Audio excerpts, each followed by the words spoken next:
take a bit of time to generate a good motivation for being here.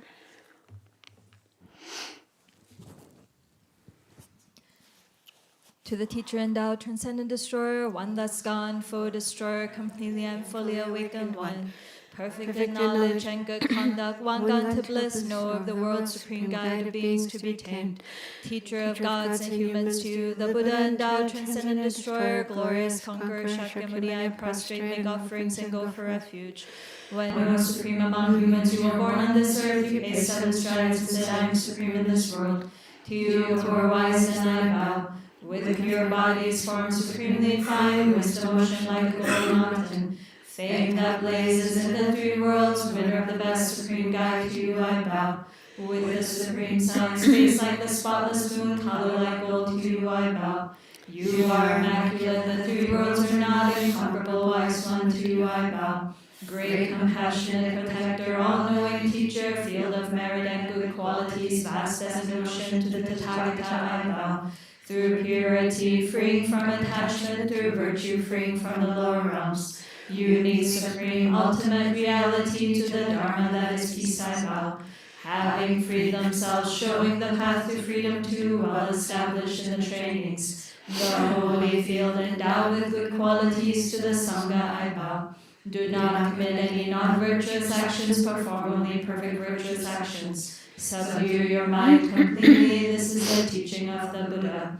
A star, a mirage, a flame, a lamp, an illusion, a drop of dew, a bubble. A dream, a flash of lightning, a cloud, see conditioned things as such. Through this merit may sentient beings attain the state of all-seeing, subdue the foe of faults, and be delivered from the ocean of cyclic existence perturbed by the waves of aging, sickness, and death. This ground anointed with perfume, flowers strewn Mount Meru, 4 lands, sun and moon, imagined as a Buddha land and offered to you. May all beings enjoy this pure land. Venerable holy gurus, in the space of your truth body, from billowing clouds of your wisdom and love, let fall the rain of the profound and extensive Dharma, in whatever form is suitable for subduing sentient beings. Idam Guru Ratna Mandala Kamniyatayami.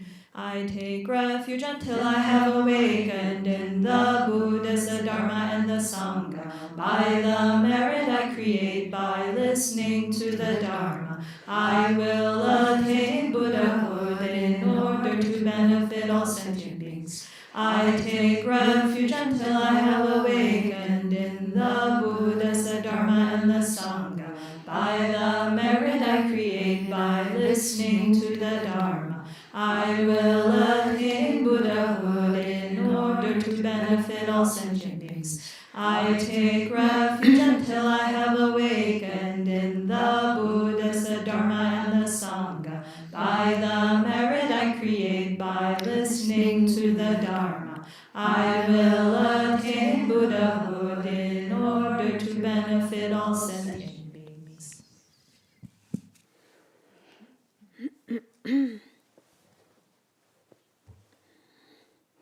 So take a few more moments to make sure that your mind is really here in this place and not somewhere else, thinking about the past or future or other projects, activities.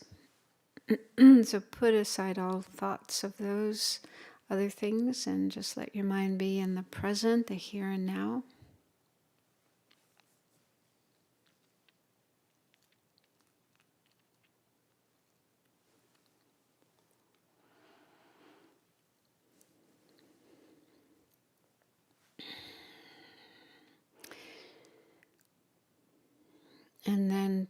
ensure that the motivation we have for being here is the best possible one.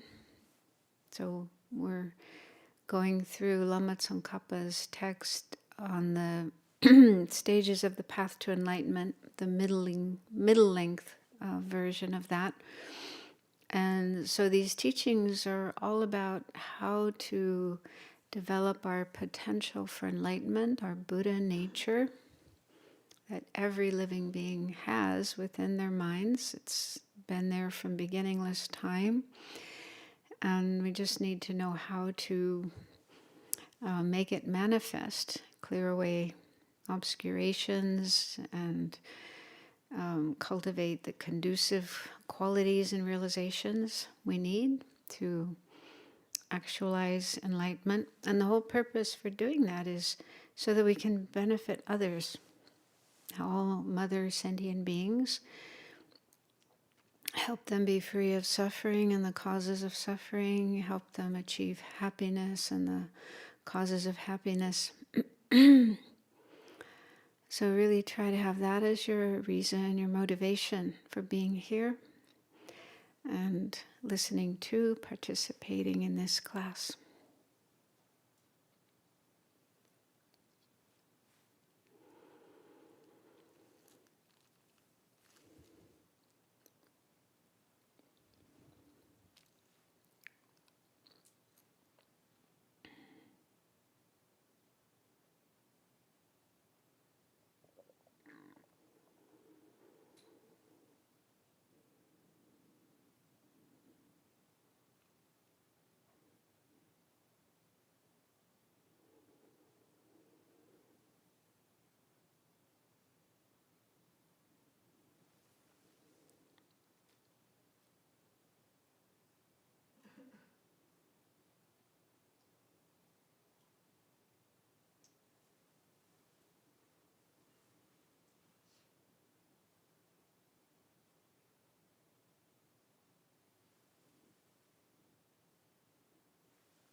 And let's just do a little bit more meditation on this specific topic that we're going through. So for the last couple of months, we've been looking at the practice of Shamatha, or calm abiding, serenity, tranquility, a very super strong, concentrated state of mind, which is something we have to cultivate eventually as we progress along the path. It's impossible to attain nirvana or enlightenment without cultivating this state of mind. So see if you can recall something that you learned about this topic that inspired you, or that at least helped you have a better understanding and felt more encouraged, more inspired to work on cultivating shamatha, even just taking the first baby steps towards that.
And then make the determination to keep that thing or those things in your mind going forward so that you continue to feel interested and inspired in working on this practice of shamatha.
So it says in the teachings that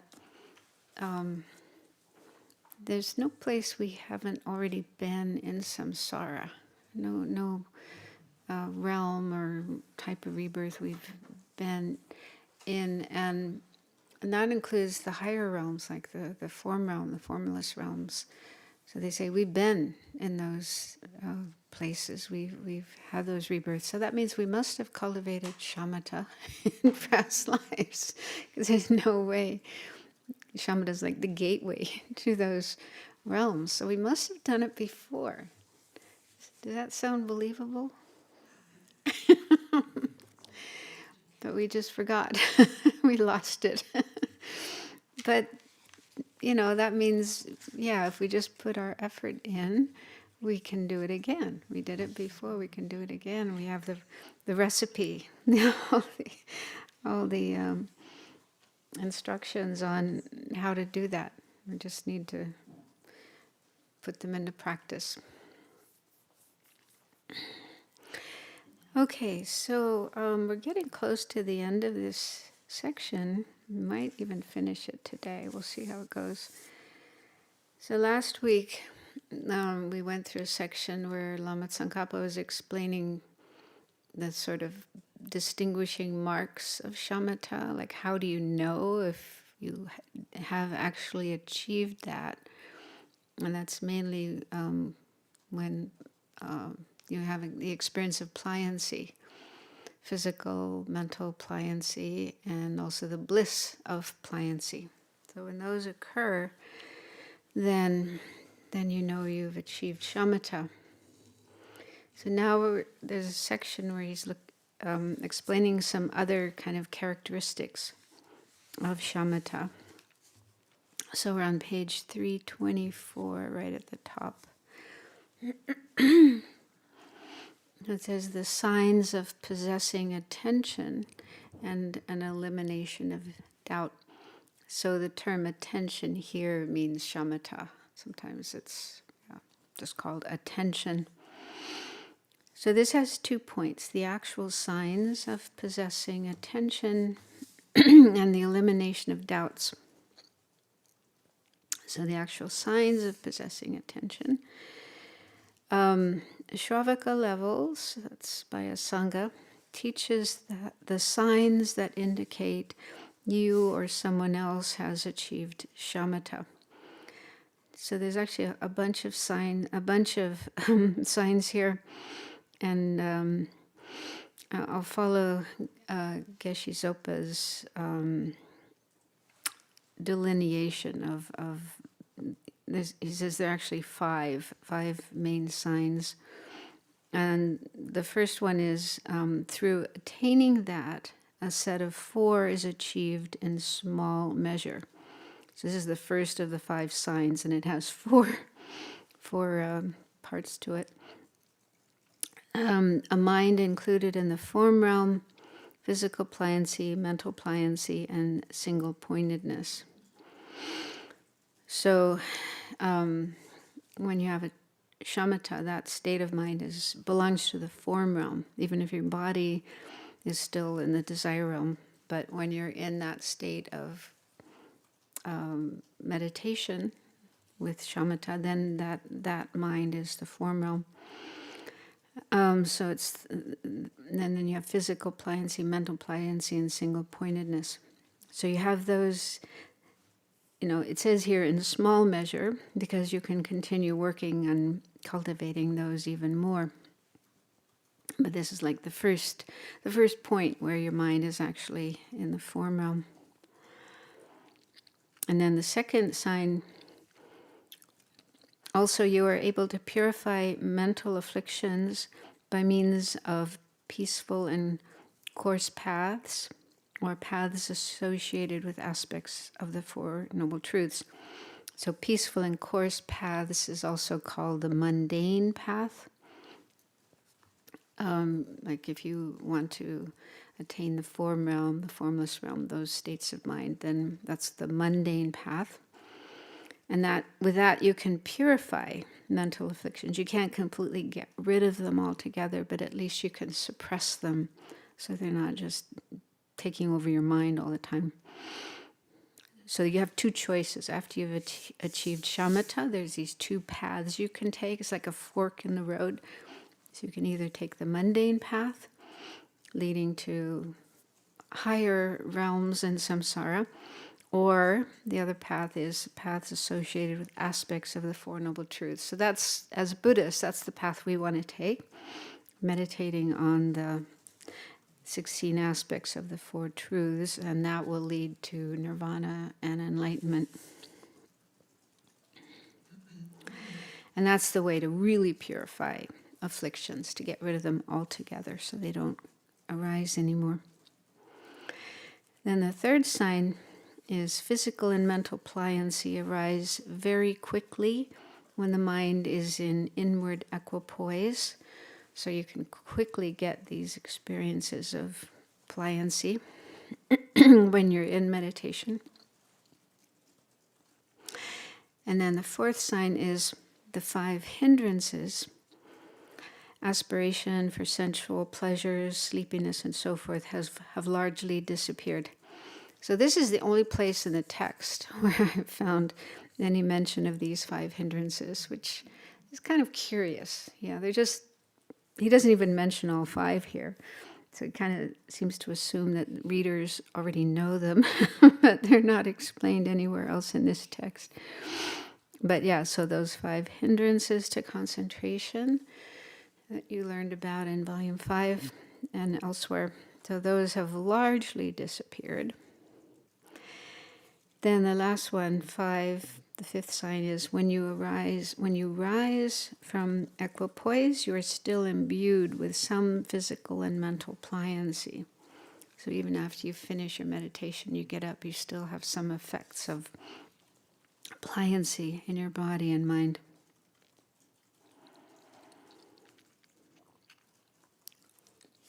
Once attention with these signs is achieved, it is easy for the path of shamatha to become pure. And I wasn't sure what that meant. There's a footnote that says, Geshe Thupten Zopa explains that in this context, pure means that the path has transcended the desire realm. I don't know, because that hasn't happened yet. And I was wondering, there's also this explanation of, you probably went through it when you went through the way of developing the concentrations, the jhanas. It said that there's certain things that can make your meditation impure.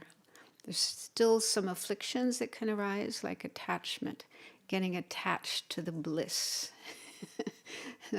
So that will kind of pollute your concentration. And another one was pride or arrogance, just feeling, oh, I'm so great, I've achieved this. So there's certain afflictions that can still arise and pollute, kind of make your meditation polluted. So I wondered if it might have to do with that, you want to purify your practice of shamatha, of those afflictions. But I don't know, he doesn't really explain. After meditative equipoise of the mind in single-pointed shamatha, physical and mental pliancy can quickly be induced so that pliancy increases. Shravaka Levels explains that the more pliancy increases, the more shamatha also increases, whereby they mutually enhance each other. Yeah, so the more you develop pliancy, then the more you have deeper concentration, single-pointedness, so they kind of help each other, kind of an upward spiral. In brief, when the mind is supple, the winds become supple. At that time, extraordinary physical pliancy occurs, and upon its occurrence, extraordinary concentration arises. Through that, again, an extraordinary suppleness of winds is accomplished, whereby physical and mental pliancy is induced. Are induced, it seems like. Anyway, yeah, so they kind of support each other, help each other to increase. So even after attaining shamatha, you can still go further. You can your ability to concentrate and experience the pliancy can increase more and more. So that could be what he means by pure. Their shamatha becoming pure. Okay, then furthermore, Shravaka Level says, to turn away from all the signs and to prevent distraction, focusing at the start, engage with no thought and without any mentation. So here, when it says signs, the word signs, tsenma in Tibetan, is used in a lot of different contexts. So just above, we had the signs that indicate you have achieved shamatha. So that's one meaning of signs. But now in this next section, there's another meaning of signs, things that we want to avoid, things we want to turn away from. And they'll be explained later. But I think that's what it's referring to here. You want to turn away from signs that kind of, pollute or disrupt your meditation. So it says you start at the beginning. You focus your mind, and then you engage without thinking or mentation, like discursiveness, blah blah blah, mental conversation. So this explains that when at the outset the mind is placed in single-pointedness, it is done so with no other thought or any other mentation whatsoever. So we shouldn't be thinking. We just focus our mind on our object and then just stay focused without, blah, blah, blah. When you have cultivated that, according to Shravaka Levels, so there's this long quotation here, progressively focus on single-pointedness itself and on the mind's internal shamatha. Through that, place your mind in just this way on the mind stream and on the entire continuity of the mind, becoming free from signs.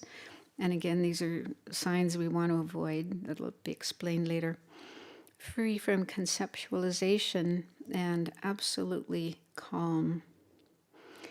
When you have achieved the mind of shamatha in that manner, if signs and conceptualization arise because of forgetfulness and unfamiliarity, if we still have to make ourselves more familiar with that state of mind. It's not our normal way of, normally our mind is involved in a lot of blah, blah, blah. But still, sometimes signs and conceptualizations can arise. Or if appearances arise because of secondary mental afflictions, so auxiliary afflictions, like what are some auxiliary afflictions? Laziness, Miserliness, forgetfulness. There's 20, 20 of those.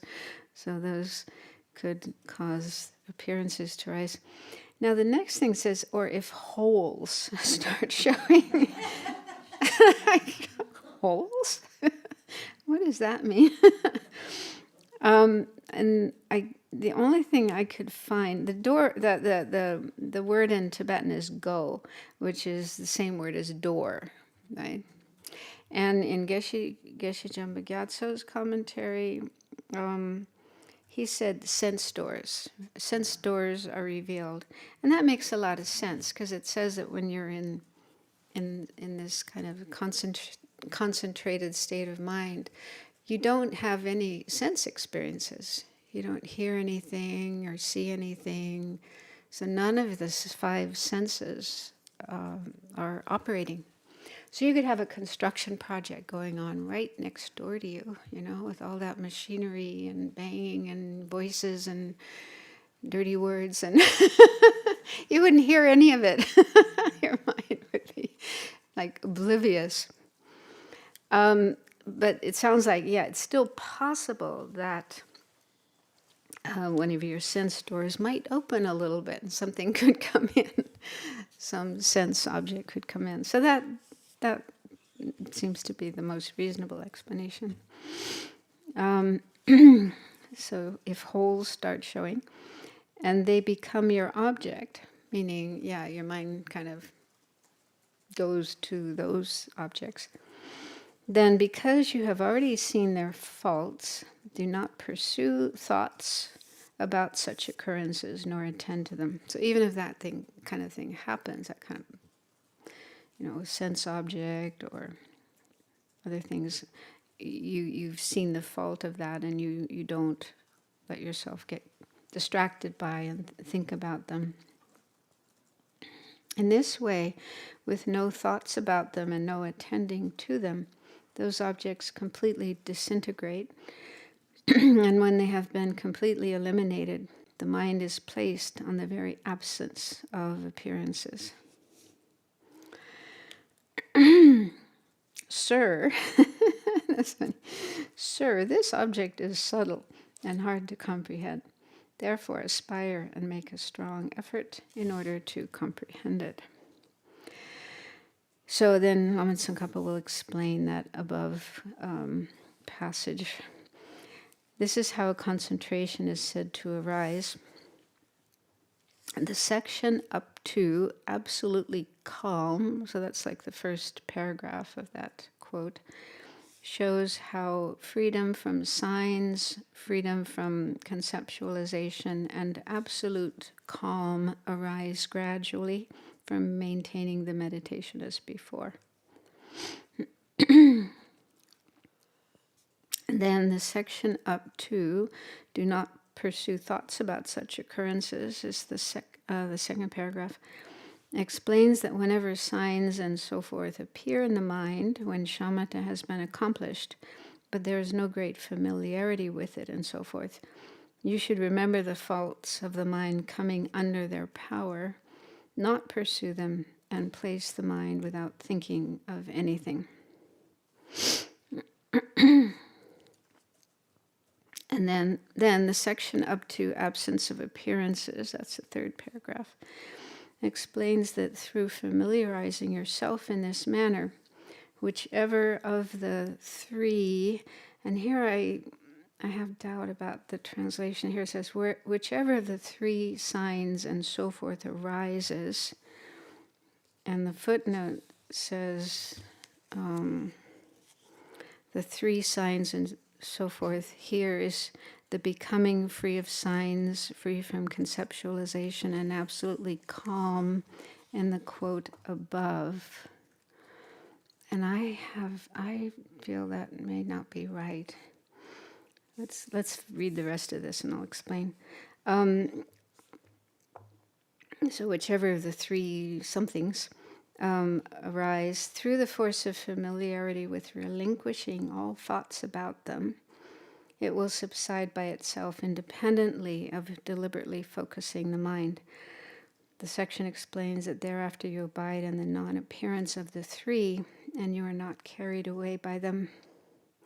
So I suspect that the three things he's talking about here, I don't know for sure, but refer to in the first paragraph of that passage, where it starts progressively focus. So at the end of that paragraph it says, becoming free from, oh, no, not that. No, not that. No, where is it?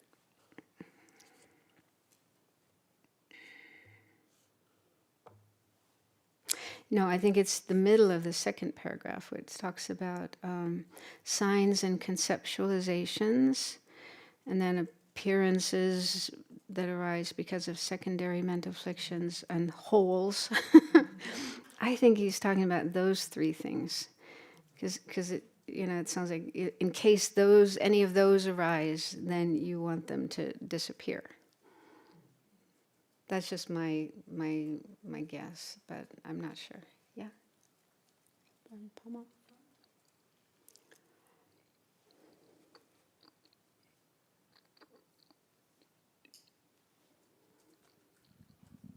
From a previous teaching on this text, I have a note saying here that the three signs are absolute calm, non-pursuing of occurrences, and absence of appearances. Yeah, well, that's what the footnote seems to be saying, but I don't think that makes sense, because in this, it says, whichever of the three arises through the force of familiarity, with relinquishing all thoughts about them, it will subside by itself, independently of deliberately focusing the mind. So he's talking about things you want to get rid of. Absolute calm is not something you want to get rid of. Being free from conceptualization is not something you want to get rid of. So that explanation doesn't make sense to me. But yeah, I don't know for sure. But it does seem to be saying that, yeah, what he's referring to here are things you want to make your meditation free of. And that seems to be more like signs and conceptualizations that arise because of forgetfulness and unfamiliarity, appearances that arise due to secondary mental afflictions, and then these holes, like sense doors. Yeah, because those are three things that are mentioned in the above paragraph, and then, yeah, it's you want to kind of get rid of those things. And then, yeah, it says this section explains that thereafter you abide in the non-appearance of the three, and you are not carried away by them. So it doesn't make sense if that's what we want to do, that refers to absolute calm and being free of conceptualization. So, anyway, that was my thoughts about that. And then it says, the remainder of the passage points out that this shamatha is subtle and that explanations of it are difficult to comprehend. They are. I think we can all agree. I mean, this is talking about experiences that we probably haven't had in this lifetime, but have in previous lives. Okay, then he explains the signs. He said, in this regard, the signs, so this is like in the above paragraph when it talks about signs, are explained as 10 signs of the 5 objects: forms, sounds, smells, tastes, and tactile objects. So those are 5. And then the 3 poisons, 6, 7, 8, and of male and female, 9 and 10. So ideally, when you're practicing shamatha, you want your meditation to be free of those kind of things appearing. And the thing about male and female, there's not a lot of explanation here, but it comes up in Abhidharma, in the Abhidharma Kosha. And I think that, yeah, when you think about our experiences, when we see a person or meet a person, then we I don't know about your experience. It's like one of our first thoughts is, is it a male or female? Is it a man or a woman? Is it a boy or girl? Isn't it? When there's a baby, yeah, one of the first questions, is it a boy or a girl? So that's something we're really, I think most people are kind of hung up on, maybe, knowing male and female. And sometimes it's easy to tell, but not always, right? Sometimes like, and of course nowadays there's a lot more than just two. There's many. I can't remember all the terms. Binary, trans. Yeah, it's kind of a rainbow of different colors instead of just black and white or pink and blue. So, yeah. But anyway, I guess these are signs that our mind tends to gravitate towards, get hung up on, and, can be a distraction when we're meditating, thinking about males and females, whether they're human beings or animals or any kind of beings. So, yeah, that's the meaning of signs in this context. Those two quotes from Shravaka levels, starting on the bottom of page 324, when it says to turn away from all the signs. So it's talking about those kind of signs. So when you're meditating after attaining shamatha, you have to, watch out, because it can still happen that some of those signs and conceptualizations can pop up but because of your strong practice, then they don't last very long. They're kind of like bubbles. It says, I think down below, there's something about bubbles. Okay, so then in 326, as for the manner in which they vanish, first a multiplicity of signs, of forms, and so forth appear, and as soon as they appear, they subside by themselves and are purified. So I don't know what that means. Does that mean like when you first start to meditate, a whole bunch of things will pop up in your mind, but as soon as they appear, they disappear? Finally, when you settle in meditative equipoise, the signs of forms, sounds, and so forth do not appear. The only things that appear are the mind, which is aware and clear, and vibrant happiness. Wow. I was wondering about like your object. What happens to your object if you were meditating on Shakyamuni Buddha? Or whatever object you were meditating on, is that no longer there? There's no mention of your, usual meditation object.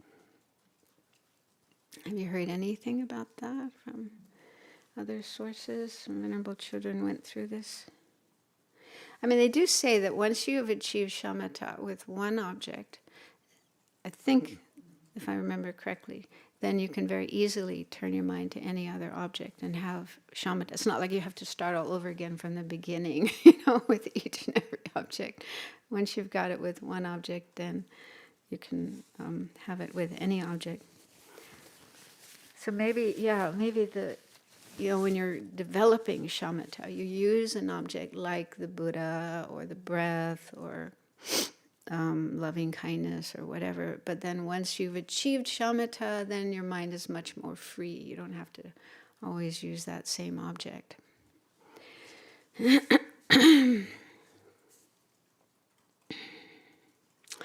Then the following is how conceptual thoughts disappear. As you place your mind as before, without recollecting them and without attending to them, conceptual thoughts that arise do not proliferate greatly or compound. They subside naturally like bubbles emerging from water, one after another. That's a nice analogy, right? Coca-Cola bubbles or water bubbles, they just appear and very, immediately on their own they disappear. Then, through maintaining the meditation as explained above, your experiential awareness and the sense of bliss without being stopped deliberately, but just unable to withstand the focus, again subside by themselves and are purified as soon as they arise, like the shedding of an old skin. Bliss and experiential awareness become more subtle. So I was also curious about this expression, experiential awareness. It's nyongrik in Tibetan. I wonder if it might be better translated as the the awareness of experience. But I couldn't find any explanation of what it's referring to. But it sounds kind of strange that it's, something you you purify. But I wonder, just a wild guess, is maybe a sense of almost like watching your experience. Yeah, like a duality there. Okay, you're having this experience of shamatha, and then there's some other part of your mind that's kind of aware of that. But that's kind of in the way, and maybe you don't need it. I don't know, but that's just the only thing I could think of, what he's referring to there. And it doesn't seem like it goes away altogether, but he said it just becomes more subtle. You don't have such a strong sense of maybe like an I, a meditator here who's meditating and having this experience. Maybe that's what it means. And bliss, because bliss can be a little bit over the top. So you do want that to be subdued, subtle. At that time, when you are in meditative equipoise, you will have no awareness of your own body, and you will feel as if your mind has become indistinguishable from space. Your awareness of the body isn't there, and your mind is like space. When you arise from this meditation, you will feel as if your body has suddenly appeared. Afterward, even afflicted conceptual thoughts of hatred and the like that arise are different from before or originally. They are weak and unable to compound over long periods of time. So you still have some afflictions coming up, but they're very weak and don't take over your mind. These periods are periods of what is called complete pacification. The experience of clarity is great, and you feel you can count the minute particles of pillars and walls of a house. So looking at a seemingly solid object, like a wall or a tree, you feel like you could count the particles. Because of the intense stability when it is time to sleep, your sleep is unlike it was before you achieved concentration. It seems mixed with concentration, and you have many pure dream appearances and the like.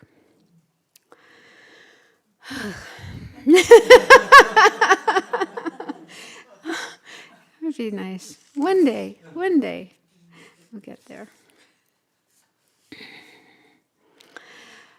Okay, so those are some additional information about the experience of shamatha and after shamatha, what it's like. Now there's a doubt. Someone might, the elimination of doubts, someone might ask, when the kind of concentration explained above is achieved, where does it fall in the context of the 5 paths? So is everyone familiar with the 5 paths? So those are the paths that you follow. A path is a realization. It's a state of mind. So it's like there are 5 stages as your mind is progressing to either nirvana or Buddhahood, enlightenment. So this person is asking, so when you have that experience of shamatha, where are you on the 5 paths? The Lama Tsongkhapa says, if it is the concentration explained above that is cultivated after the view of selflessness has been unmistakenly ascertained, and the mind has been placed within that view, it can fall within a path of liberation of ordinary beings. However, if it is not a meditation like that, Shravaka level says that this concentration can also cause the accomplishment of even mundane paths that view peaceful and courseful aspects to accomplish the actual first dhyana. So just having shamatha itself doesn't mean you're on any of the paths, only if it's associated with the view of selflessness. So if you have gained a realization of selflessness, at least the inferential realization of selflessness or emptiness. So if you have that in your mind, and then your meditation, your shamatha is associated with that, then here it says it would be within the path of liberation of ordinary beings. So it could be the path of accumulation. But if you don't have the view of selflessness, if you haven't realized selflessness and you only have shamatha, then you're not on any of the paths. No. Let me think about that. Oh, it seems like you could have renunciation. Yeah, the path of accumulation starts with uncontrived renunciation. So if you have uncontrived renunciation, and on top of that you have shamatha, then I didn't think about that before. Anyway, well, let's go on.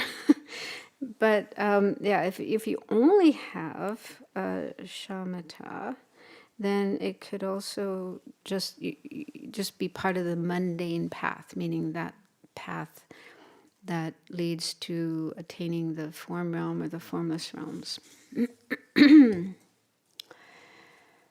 Therefore, non-Buddhist sages who free themselves from attachment by means of mundane paths up to nothingness also need it to progress to higher paths. So it is a concentration common to both Buddhists and non-Buddhists. So shamatha is attained not just by Buddhists, but also by non-Buddhists. So in India, many of the systems of philosophy and practice knew about how to cultivate shamatha and then how to go further and attain those higher states of mind, dhyanas and formless absorptions. So just having shamatha without other realizations doesn't mean you're on any of the paths.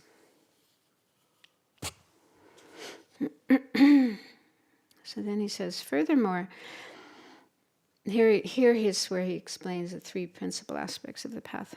Furthermore, it becomes a path of liberation if it is conjoined with detachment from cyclic existence, owing to the view that realizes selflessness without error, and to a realization of the faults of existence, and if it is conjoined with an attitude of revulsion that strives for liberation. So that's talking about renunciation of samsara, the determination to be free of samsara, where you see the faults of samsara, you're totally convinced that it's something to get free of, to get out of, and so if you have that determination to be free and aspire to attain liberation, and if on the basis of that or together with that you have shamatha, then it becomes a path of liberation. But I do wonder, because he does seem to say here that for this, to be a path of liberation, it also has to be conjoined with the view realizing selflessness without error. Because it seems like, you develop renunciation first. Renunciation of samsara, seeing all the faults of samsara. But you have to have the view of selflessness in order for your mind to be on the path of on the first path, the path of accumulation. Sorry, I'm just a little confused here. I haven't thought about this before. Do you remember? I don't remember, but what's coming to my mind is that perhaps this is explained from the point of view of sharp faculty disciples, and that they necessarily have worked with selflessness before entering a path. Yeah, and it seems also that, in the context of Buddhism, when you're learning about and meditating on the faults of samsara, you would also be meditating on the causes of suffering, which are, mainly ignorance and the other afflictions. So you would at least have some awareness that, ignorance that grasps at a self, at things being, truly existing or inherently existing, that is the basic fault we have to overcome. So you would have some you wouldn't be totally clueless about selflessness or emptiness. You would have some understanding of it. But how far? Yeah, would you need to have an actual inferential realization of selflessness? I'm not sure.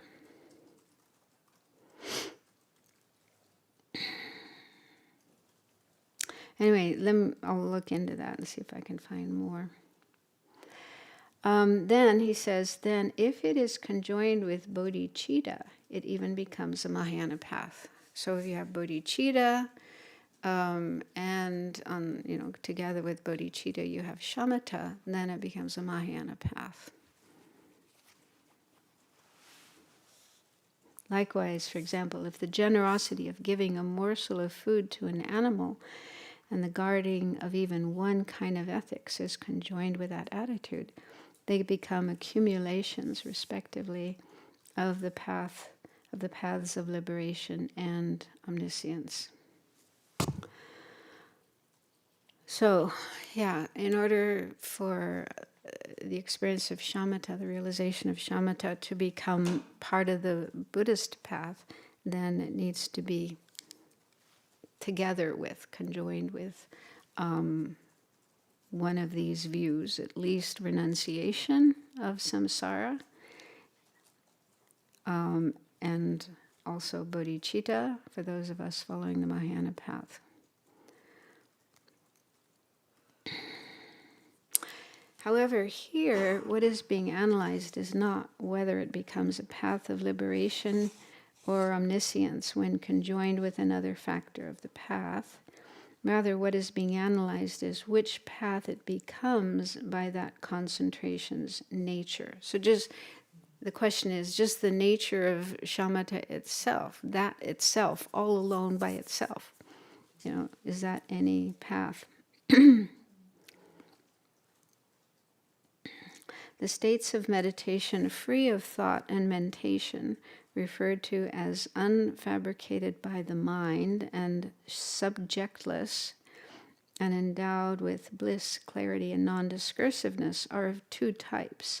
One that is a genuine emptiness meditation with the mind in equipoise on the meaning of suchness, and one that is not.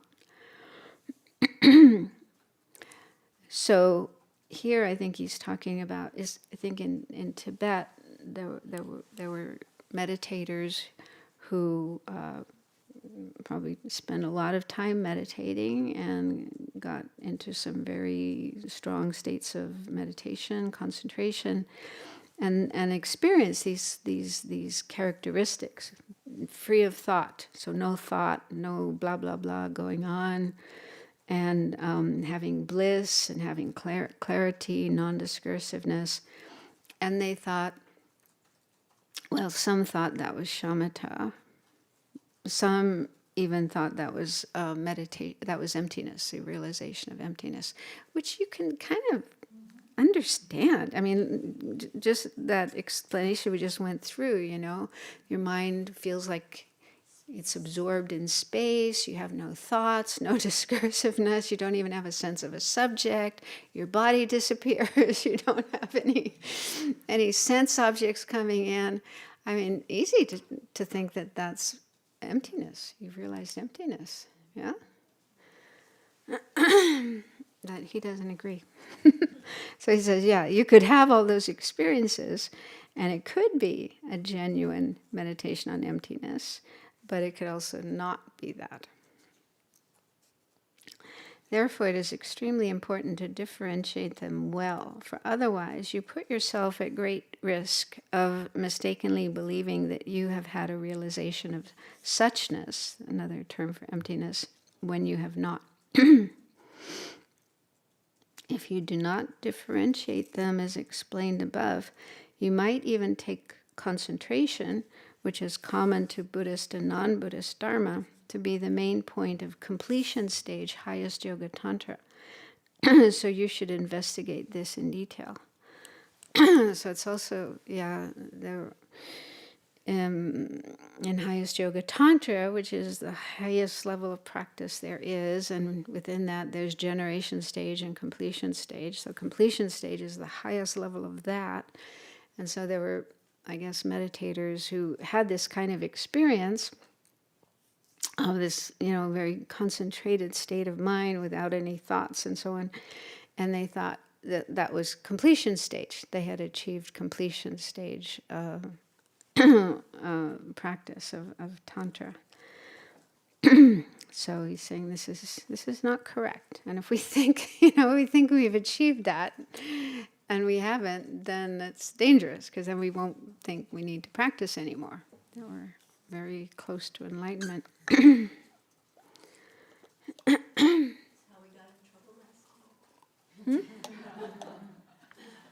Sorry? So that's how we got into trouble last time. Maybe. I don't know. Maybe. Or we were born in these higher realms, and then we just took a vacation there and just enjoyed ourselves, and then our karma ran out, and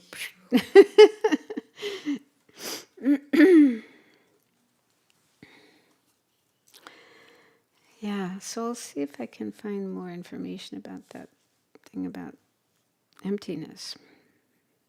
What degree of emptiness you need to have to actually achieve the first level of the path of accumulation.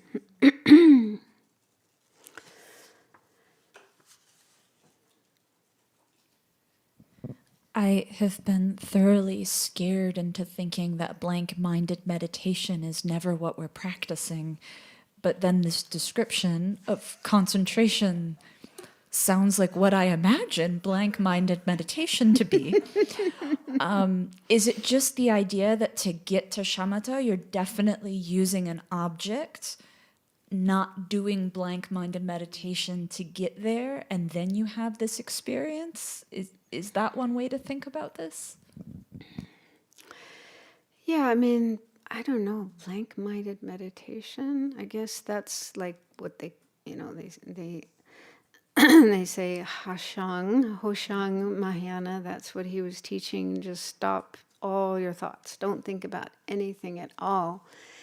And I don't know, what did he actually say about that? Did he say that was the way to realize emptiness, rather than that's the way to achieve calm abiding? Does anyone know?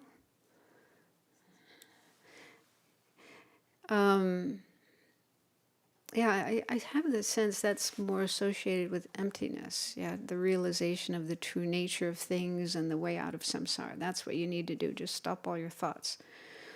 So when it comes to calm abiding, we do want to stop our thoughts. However, we do have an object. There is an object, and we do need to use thoughts to a certain extent, to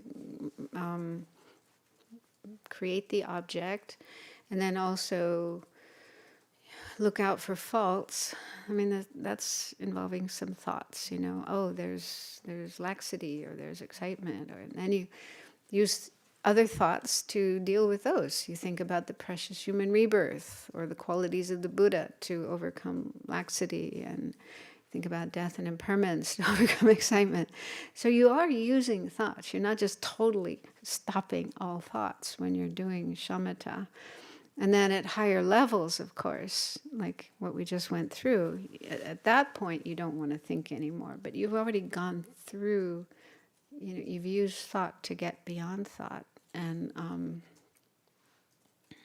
And I think during the break times, it's not like you never think again. So what was described there is that's when you're in meditation. But when you come out of meditation and you're doing other things, you have to use thoughts, and also because the whole purpose in Buddhism of developing calm abiding is to use it to gain special insight into emptiness. So you need thought there to study, understand emptiness. So it's not that you just totally stop all thoughts all the time and never think about anything on the Buddhist path. There's a time and a place, and also the type of thoughts that you involve in, that you entertain. We want to avoid negative thoughts, hateful thoughts, but we do want to think about emptiness and understand that. So yeah, I think blank-minded meditation, I don't know how it's explained, I haven't studied that, but they might encourage you to stop thinking even in between meditation. Like just never think about anything. I don't know. It seems unrealistic, but yeah, I don't know how that was taught. So does that ease your worry?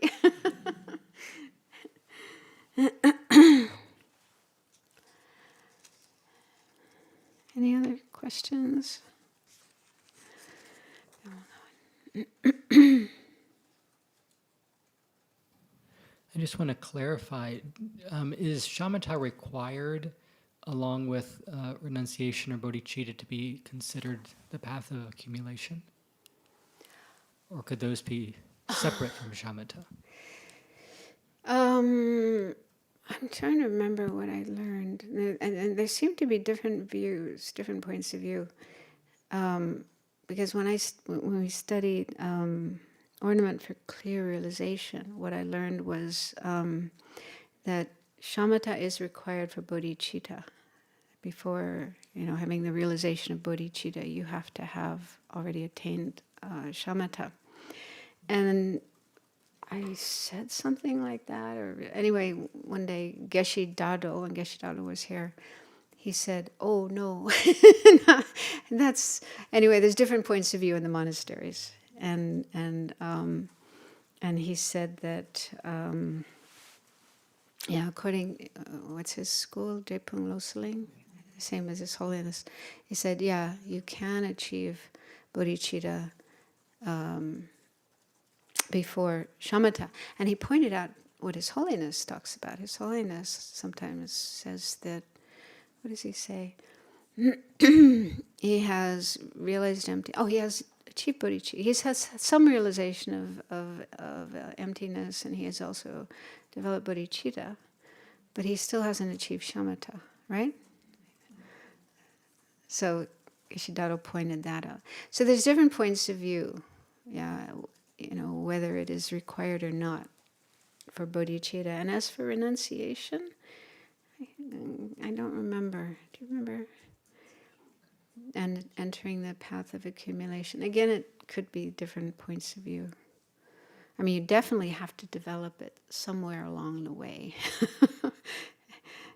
If you haven't done it before the path of accumulation, you'd have to do it after that.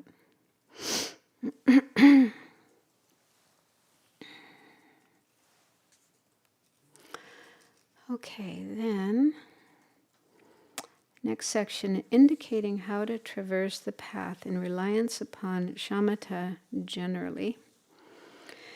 Someone might ask, should someone who has thus achieved attention, the non-conceptual concentration explained above, maintain only that non-conceptuality endowed with bliss, clarity, and non-discursiveness? One generates such concentration in the mind stream in order to generate special insight that destroys the mental afflictions. So that's according to Buddhism, that's the purpose of generating shamatha. You don't just generate shamatha and stay there and enjoy yourself. You go on to generate special insight. So that kind of concentration is necessary before special insight. And special insight is what overcomes, eliminates, destroys the afflictions. If special insight does not arise in reliance upon it, however much you familiarize yourself with concentration, you will not be able to eliminate even the mental afflictions of the desire realm, let alone mental afflictions as a whole. That is why you must cultivate special insight. In fact, there are two: the special insight that progresses along mundane paths and eliminates manifest afflictions, and the special insight that progresses along supra-mundane paths and eliminates the seeds of afflictions from the root. The former is a meditation with the coarse and peaceful aspects, viewing lower levels as coarser and higher ones as more peaceful. The latter is a meditation of the view meaning emptiness or selflessness, with the 16 aspects, impermanence, and so forth of the Four Noble Truths. Both are set forth in Shravaka levels, the principal one being the view that realizes the selflessness of persons. So the main of the 16 aspects, the principal one, is the one about selflessness. So there's two kinds of special insight. This was new to me, for so many years. Because in general Lamrim teachings, before these texts were translated, most Lamrim books, they only talk about special insight as emptiness, realizing emptiness. They never talk about any other kind of special insight. So I always just thought, special insight is about emptiness. And so I was, surprised to find out that, there can be different kinds of special insight. So when you're following this mundane path to achieve the jhanas and the formless absorptions, and you're thinking about the peacefulness of a higher level and the coarseness of a lower level, so along the way you cultivate special insight. But that kind of special insight isn't into emptiness or selflessness. It's into just that, the first concentration, the first jhana is much nicer than the desire realm. I want to go there. I want to get that. So that's a kind of special insight. So you learned about that, right, in Volume 4. It's very complicated, that path. How to achieve those concentrations and formless absorptions.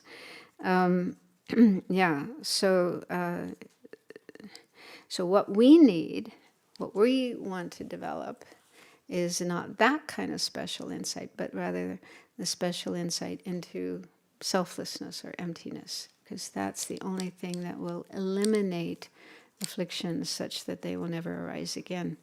With the other kind of special insight, the mundane one, you just suppress them. They just get very much suppressed, under control, but haven't been eliminated. That's why you're still in samsara.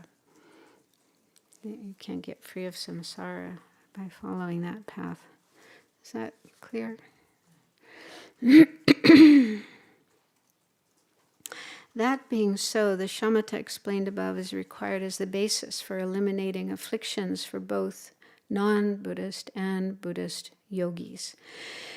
It is for anyone, non-Buddhists who eliminate manifest afflictions by cultivating the path with coarse and peaceful aspects, and Buddhists who eliminate afflictions from the root by meditating on the meaning of selflessness. Not only that, but any Mahayana or Hinayana yogi must accomplish that concentration. Right? So all paths within Buddhism, whether you're aiming for Buddhahood or nirvana, have to cultivate that kind of concentration. As for Mahayanists, all yogis of the vehicles of both the perfections and mantra must accomplish that shamatha. So within Mahayana as well, whether you're following sometimes it's called the sutra vehicle, sutrayana, or perfection vehicle, and the mantra vehicle, tantra. So both of those paths require shamatha. Therefore, this shamatha is crucial as the basis of progress on the paths of all yogis.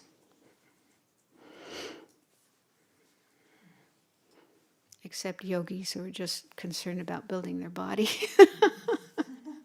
I mean, I'm thinking about yoga, hatha yoga, you know. They're working on their body, but not necessarily their mind. But real yogis who wish to achieve a higher level of mind, have to develop shamatha. For Buddhists, it is, here it is complicated. For Buddhists, it is not unacceptable to lack the former of those two special insights, but it is unacceptable to lack the latter special insight that realizes selflessness. So what that means is, for Buddhists, it's okay if you don't have the special insight that's part of the mundane path, attaining those concentrations and formless absorptions. So you don't need that. You can do without that.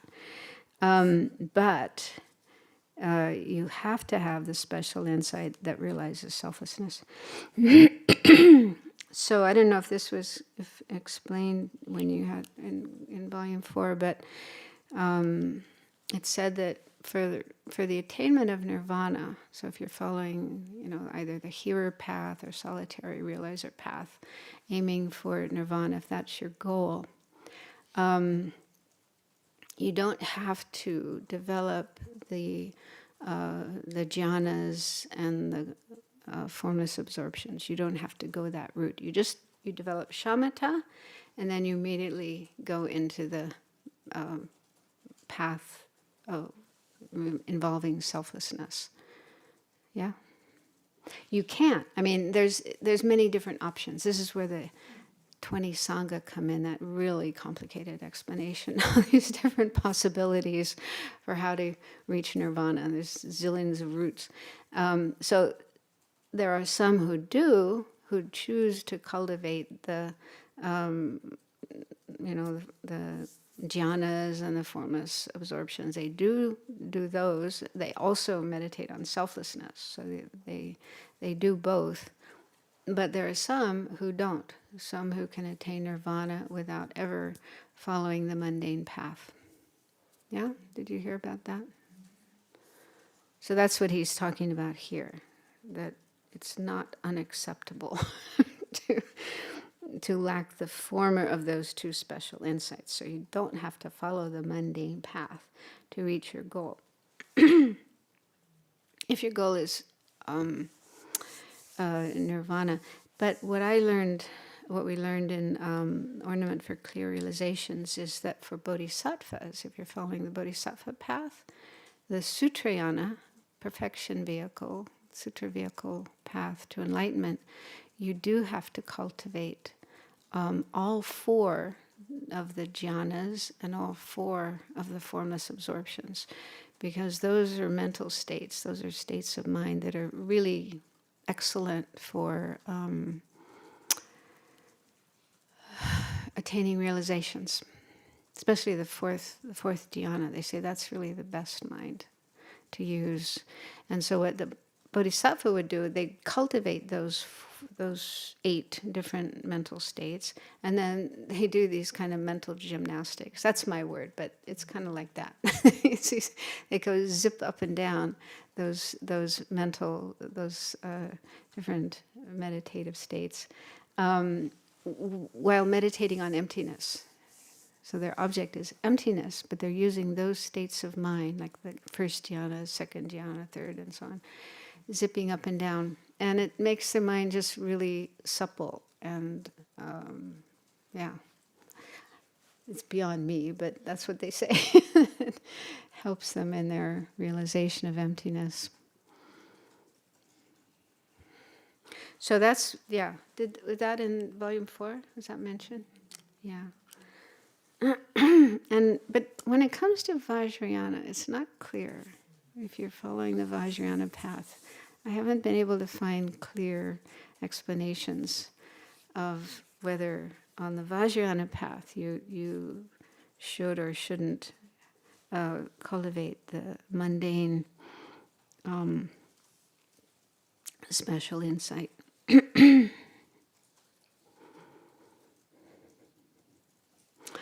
In fact, if you attain the shamatha explained above that is included in the preliminary access stage of the first jhana, then you can attain in reliance upon it the liberation that is freedom from all bonds of cyclic existence by cultivating special insight even without having achieved the shamatha of higher form realm concentrations or formlessness.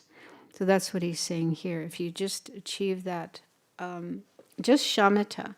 So just shamatha itself is the preliminary access stage. It's like the first step going towards the first dhyana. So that alone will enable you to attain liberation, nirvana. On the other hand, if you do not realize the nature of selflessness and fail to meditate on it, you will not free yourself from cyclic existence, even if you eliminate all manifest afflictions up to nothingness, and thus attain the mind of the peak of existence by means of the shamatha explained above and the mundane special insight dependent on it. So he's saying that if you don't have the special insight related to selflessness or emptiness, then you won't get out of samsara. You won't be able to be free of samsara. Even if you follow the mundane path, and you manage to, suppress the afflictions up to nothingness. So this is a little tricky. I don't know if this was explained before, but so nothingness is the second to the last of the formless absorptions, right? And then the last one is the peak of existence. So using the mundane path of, thinking about the relative coarseness of the lower level and the peacefulness of an upper level. So doing that kind of meditation, you can suppress all the afflictions of the different realms up to nothingness. So you can get that far, but you can't eliminate or suppress the afflictions of the peak of existence. Do you know why? You can guess. There's nothing higher. Because to do that kind of meditation, you have to make this comparison. A higher one and the lower, the one you're at, and then the higher one. So once you get to peak of existence, you achieve peak of existence, there's nothing higher in samsara. No higher state within samsara that you can do that kind of meditation with. Does that make sense?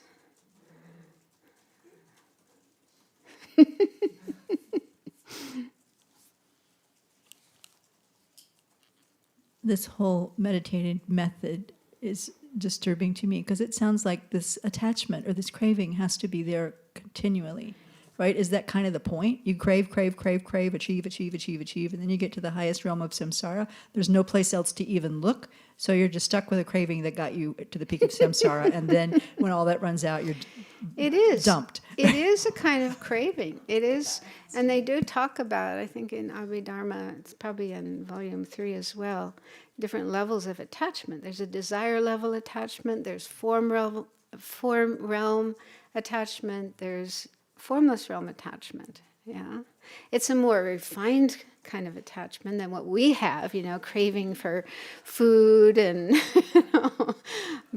movies and music and so on.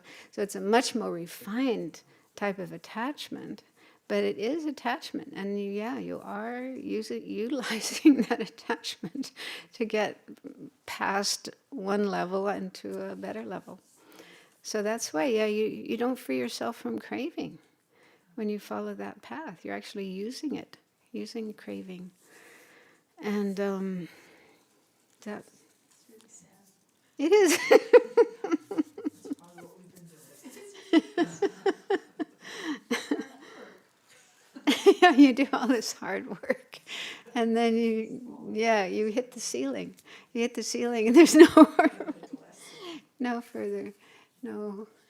further to go within samsara. But I mean, it's blissful. I mean, those states are blissful and peaceful, and I guess you can mistake them for nirvana. This is what happens in the non-Buddhist traditions. They get into these blissful states of mind, and they last for a long time. There's no manifest suffering, no manifest afflictions. They think this is it. This is nirvana. So there's mistaken recognition there as well.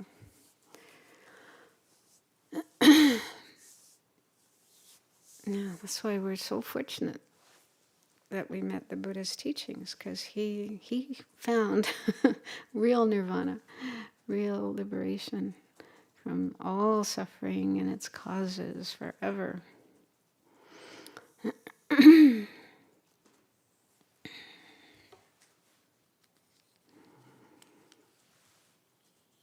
I'm probably not going to finish this today.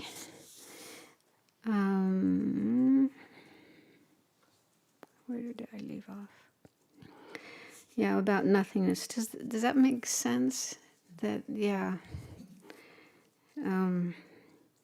so if you follow the mundane path of meditating on relative peacefulness and coarseness, then you can suppress manifest afflictions up to that level of nothingness. And you can attain the peak of existence, the peak of samsara, the penthouse of samsara. But you won't get to nirvana if you only use that kind of practice, that kind of method. So selflessness is necessary.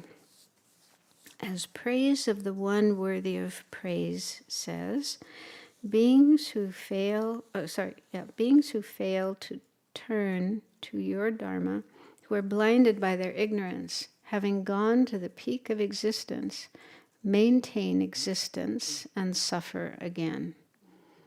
So, those who don't follow the Buddha's teachings are still caught in ignorance and can go up to the peak of existence, but they remain in samsara. So in the last line, when it says existence, that's referring to cyclic existence, samsara. So they remain in cyclic existence and will continue to suffer. Followers of your teachings who don't gain the basis of meditative stabilization still turn away from existences while under the gaze of Mara's eye. So I was a little puzzled by that last line, what it means, but it seems, I guess Geshe-Zopa's commentary, he said, because Mara, I mean, there's different kinds of Mara, but the main Mara are the afflictions, the Mara of the afflictions. So what this means is that, even if we don't follow this mundane path to the form and formless states, but if we're following Buddha's teachings, then we can still turn away from samsara. We can still free ourselves from samsara while under the gaze of Mara's eye, meaning while there's still afflictions. And Geshe-Zopa said, even if afflictions try to disturb you, like the Buddha, right? So when the Buddha, in the story of the Buddha meditating under the Bodhi tree, and Mara was, trying to send all these temptations and hindrances to disturb him. So, Mara was watching. Mara was watching the Buddha, keeping an eye on what he was doing, and trying to disrupt him, but wasn't able to, because the Buddha had this method for becoming free of the whole of samsara. So we can do that as well. It follows that with respect to highest yoga tantra too, even though such a yogi does not develop shamatha and special insight by focusing on the variety of samsaric states, that's referring to the mundane path, he still needs to cultivate shamatha, and the point where shamatha arises is on the generation stage. So here he is talking about highest yoga tantra and says, yeah, it isn't necessary to practice the mundane type of path, the mundane path, but still you have to have shamatha, and that is developed on the generation stage.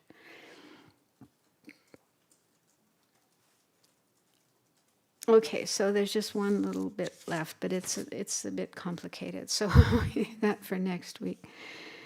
And then we start special insight. Ta-da!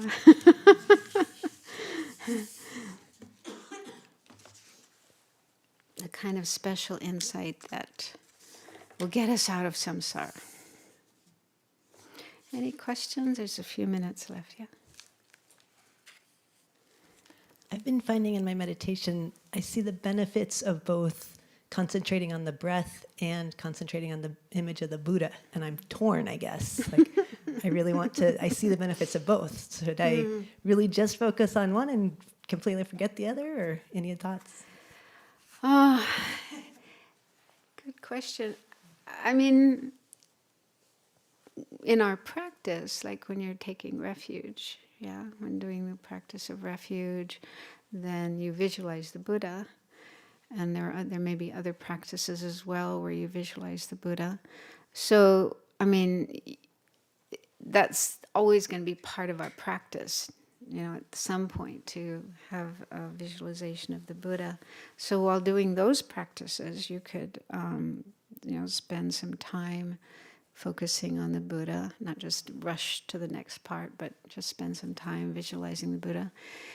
And meditating, and you could still do meditation on the breath. I mean, that's actually recommended as a way to calm down. Like when your mind is very agitated, there's a lot of excitement, a lot of distractions, then it said, you know, to calm your mind down, it's good to meditate on the breath. So you could use it in those times as well.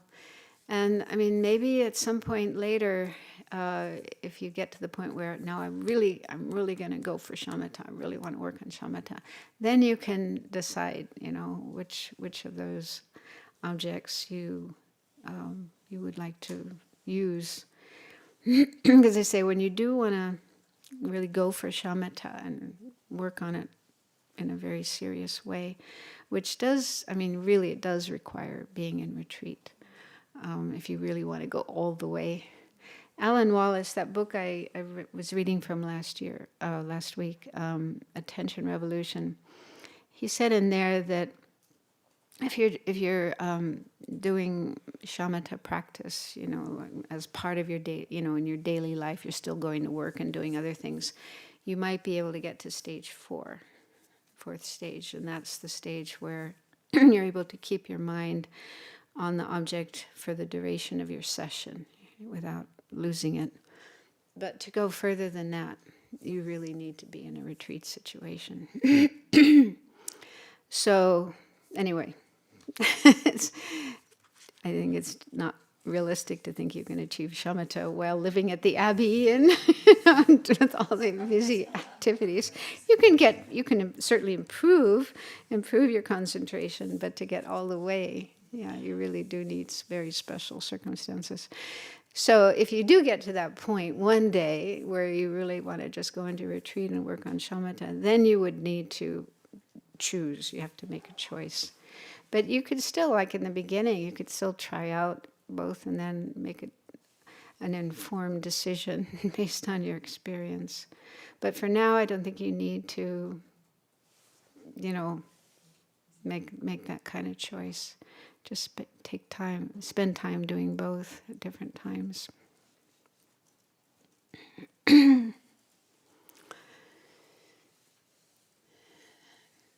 question? Okay, so let's dedicate the merit of this session. This is difficult material, but what's coming next?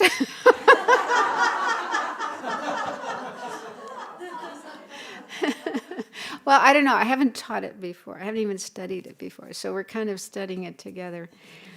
But, you know, there's also, Jeffrey Hopkins translated this special insight section of this book. It's in the book, what's it called? The Final Exposition of, what? Final Exposition of, anyway, that book. It has a few translations of Tsongkhapa's works on on emptiness. So we can compare. We can compare this translation with that, and that can help. Because what he has in his translation, a lot of things in brackets, which is so helpful. Yeah, I guess, I mean, I don't think he's just inventing that, but based on teachings he's had and discussions with teachers, so he puts words in brackets. So that really helps to make certain things clear. Okay, so let's dedicate. May the spiritual teachers who lead me on the sacred path, and all spiritual friends who practice it, have long life. May I pacify completely all outer and inner hindrances. Grant such inspiration, I pray. May the lives of the venerable spiritual mentors be stable, and their virtuous actions spread in the 10 directions. May the light of Losang's teachings dispelling the darkness of the beings in the 3 worlds always increase. Idam Guratna Mandala Kam Niryatayami. Due to this merit, may we soon attain the awakened state of White Tara, that we may be able to liberate all sentient beings from their sufferings. May the precious Bodhi mind not yet born arise and grow. May that born have no decline, but increase forevermore.